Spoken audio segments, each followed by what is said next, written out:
The true face of India was on display at the Birmingham Protest outside the Council House, chanting Bande Mataram with Modi G Ka-Naara Hai, Kashmir humara Hai, and Modi is a terrorist killer. This has upset many true Indians who believe in multi-religion and multiculturalism in their homeland and hold sacred as the chief slogan used by the patriots throughout the Indian freedom struggle, to unite Indian masses and to fill their hearts with a sense of honor for India. Not anymore. Bande Mataram means, I praise thee, mother, or, I praise to thee, mother.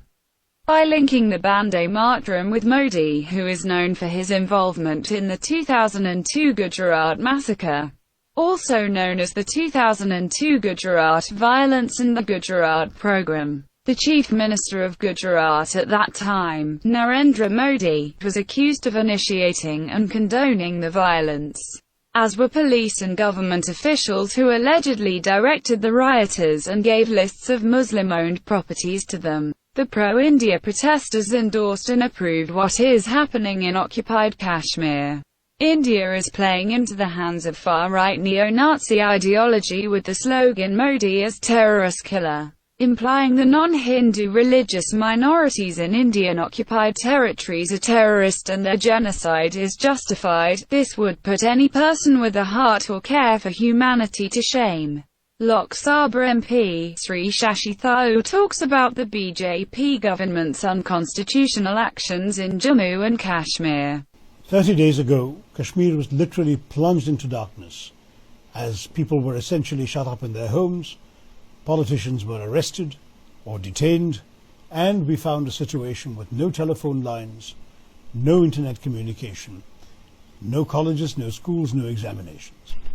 This is not a normal situation. How would you like to live without any means of communicating with your loved ones for a full month? That's what Kashmiris have been subject to. I asked in Parliament, when will Kashmiri parents be able to drop their children off at school without having to worry that no one can call them if anything goes wrong? If we can restore those conditions of normalcy, we can then talk about Kashmir as a normal place once again. The constitutional sleight of hand shown by the government has been extremely worrying for those of us who care about Indian democracy.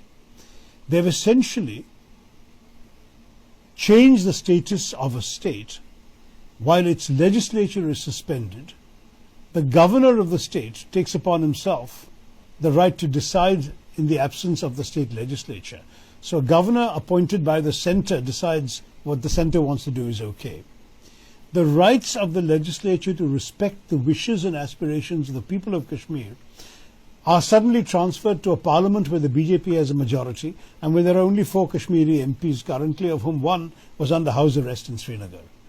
Is this Indian democracy at its finest, or is it a violation of the basic spirit of our constitution? If it can be done to Kashmir today, it can be done to any part of India tomorrow. All you have to do is declare president's rule, do what you like to the state, and your appointed governor will give you all the consent you need.